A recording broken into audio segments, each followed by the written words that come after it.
a lot of speed. He warming up We're now. sparring. That's what we need. We're sparring. Warm up. Some I know 8-year-olds. I got the 8-year-olds in there. If I find out anything, I'm gonna beat your ass and I'm gonna beat Jaden on Love on my mama. I'm gonna beat both of y'all ass on my mama. And he laughing. He laughing. Argument is misplaced because things like this should not be happening. And the fact that boxing is allowing this to happen is an embarrassment to the sport. I was misinformed. You know, you gotta know what somebody's going through, man, or have gone through, and where they've ended up. Now, you have to understand that. You gotta understand their DNA, you know. And we as fans, we fail to realize that. We as commentators and fanboys and all that, like we all. Gervonta Davis reacted angrily to Jake Paul sparring with Shakur Stevenson ahead of their fight. He said that Jake can do whatever he wants, but it won't make a difference. Now, don't worry about it. I don't got to say it up here. Let anything happen, and I'm going to show you and him. Bet. And it begs the question, Tank. Tank insisted that he would show his true power on fight night and beat him up. According to him, any sparring or warm-up that Jake does won't matter when they face each other in the ring. Boxing analysts have noted the irony in the criticism surrounding the Jake Paul, but yet at the same time, he is going to fight Jake Paul. Now, what I find interesting is how people on one hand are going to criticize it, but on the other hand, try to take advantage of it for their own profit. So Shakur Stevenson, definitely for press purposes, definitely for publicity purposes, offers to get in the training camp and spar for Jake Paul. Spar Jake Paul for the Tank fight. Now, why would he be doing this? It's called copycat crap. Because the last big fight that took place, which was Terrence Crawford versus Canelo Alvarez, guess what happened? Jaron Ennis went and sparred Canelo Alvarez to help Canelo Alvarez prepare for Terrence Crawford. So do I think that is coincidental? No, I do not. I think that it is trying to have your cake and eat it too. You are trying to complain and say Gervonta Davis is not a real competitive fighter, that this is a sideshow, freak show fight, but yet you want your name associated with it and you want to participate in it for your own good gain. Let me assure you that when Terrence Crawford said in an interview that he wouldn't fight Jake Paul, that's not a serious fight, and then they said, well, would you fight Jake Paul for $200 million? And he's Paul versus Tank Davis matchup. While fans and commentators argue that Tank's choice disappoints boxing purists, the situation simultaneously benefits others who see promotional or personal advantage. Shakur Stevenson himself highlighted this duality, claiming that although Tank's decision may frustrate traditional fans, he is still willing to spar with Jake Paul to support the sport and maintain his position in the conversation.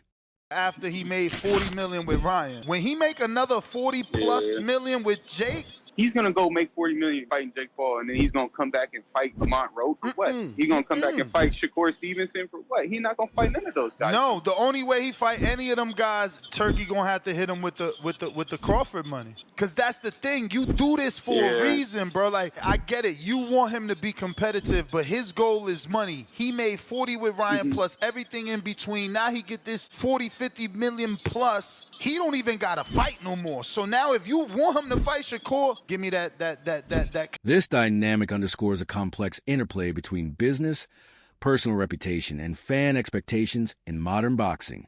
Analysts have pointed out that Gervonta Davis is primarily motivated by financial gain when it comes to his upcoming fights.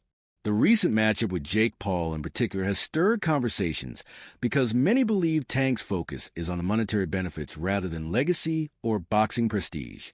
Observers argue that if fans want to see him face top-level competitors like Shakur Stevenson or Lamont Roach, the promoter, in this case Turk, would need to offer him the kind of lucrative deal seen in fights like Canelo Alvarez versus Terrence Crawford.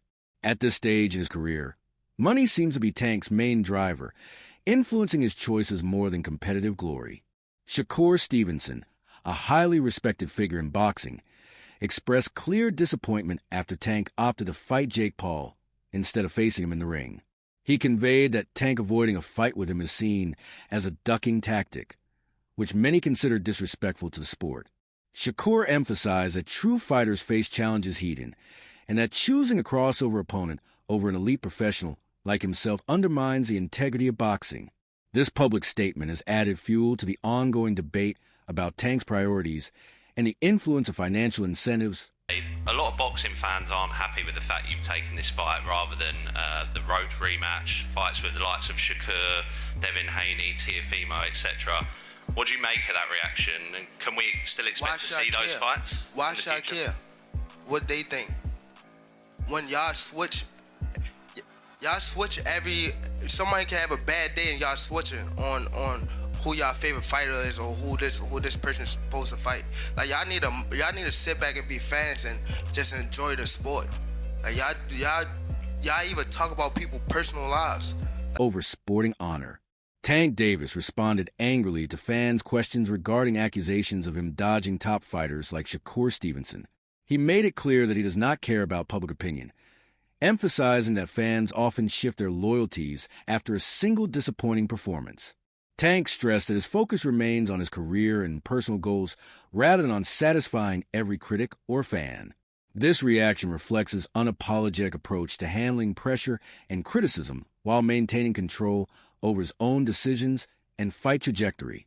Michael J. White weighed in on the ongoing debate, stating that Jake Paul, regardless of his performance or hype, can never be considered a legitimate boxing champion. White emphasized the distinction between exhibition matches or crossover fights and official championship contests sanctioned by major boxing authorities. Doing it for a very long time. He started very late. That's why I applaud exactly what he's doing. I think he should be doing exactly what he's doing. If he fought a legitimate, top 10 cruiserweight, I will shut the if he's able to fight an actual contender of the top 10. That would be astonishing if he can get to that point. If he beat anybody in the top 10, that would be, to me, the greatest thing he's ever accomplished. Yeah, because historically he's fought old men. I think he's done it the right way, because there's a possibility where a 50-year-old Anderson Silva might be able to beat him. Who thought he was going to beat Tyson? I really thought, oh, Tyson's just going to go to the body and just punish his body, because I thought that that's what would win him the thing, but he did not do that. I think it makes for a good matchup. He's made for great spectacle. His commentary reflects a broader sentiment among professional fighters and enthusiasts who see Paul's ventures as entertainment rather than a demonstration of true championship caliber, reinforcing the skepticism around the legitimacy of the fight. Daniel Cormier, former champion and respected analyst, criticized the Jake Paul versus Tank Davis fight, describing it as unexciting and lacking entertainment value.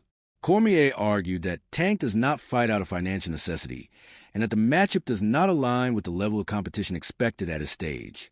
By framing it as a boring contest, Cormier questions the purpose and appeal of the fight, implying that it serves more to draw curiosity and social media attention than to advance boxing's competitive standards. Commentator Show Eyes the Adult acknowledged that despite the unconventional nature of the fight, public curiosity will likely ensure massive viewership. Tank was 190. Dean, that's bad. Because you know what that tells me? That tells me that even he recognizes that he's too big for him. Yes. He recognizes that he's too big for him. I'm wondering how this even came about. It can't be that Gervonta Davis needs money. That can't be the reason why he's been a world champion so recently. How could he be broke? That's what I'm saying. Like, is he doing this for money? And then why and how is even Jake Paul doing this when no one respects it? Like, I can't think of anybody that respects this. But Jake Paul has been able to carve out and make his own lane in boxing, and I've never seen anything like it, bro. He literally, I mean, we don't know what weight class he fights in any situation. We just don't know. He kind of makes his own rules. He makes his own rules. And it seems like people are playing by those rules. I remember a couple weeks ago, the WBC and the Jose Suleiman was very upset that he wasn't going to be able to put the belt on the winner at Canelo versus Crawford. That's a thing that's happened since the beginning of the time. Those guys are very powerful in boxing. But with Zuffa boxing, it was almost like that power was getting stripped away. They were very disappointed. But how can you take those sanctioning organizations seriously when they are sanctioning this? That's my point. That's my point. That's why I think that this whole thing that we have, this boxing and this MMA argument and Zuffa getting into boxing, our argument is misplaced because things like this should not be happening. And the fact that boxing is allowing this to happen is an embarrassment to the sport. Yeah, I don't understand why. I talked about this before. Like, I didn't know why they were fighting because, I mean, Gervonta Davis's last fight was at 136 pounds. Recent comments about potentially walking away from boxing have created doubt and speculation among fans about whether the fight will materialize. The tension between Tank and Shakur Stevenson on social media platforms like X has amplified these doubts as both fighters exchange sharp words questioning each other's abilities. This drama adds an extra layer of unpredictability to the sport, blending entertainment and competitive anticipation. Teofimo Lopez, a top professional boxer, commented on the exhibition nature of the fight, suggesting that the matchup should primarily be viewed as entertainment rather than a serious sporting contest. Lopez's perspective emphasizes a distinction between traditional championship fights and crossover events, framing the Jake Paul versus Tank Davis fight as a spectacle meant to captivate audiences rather than determine boxing supremacy. This viewpoint aligns with growing sentiment that some modern fights prioritize showmanship and media attention over pure athletic competition.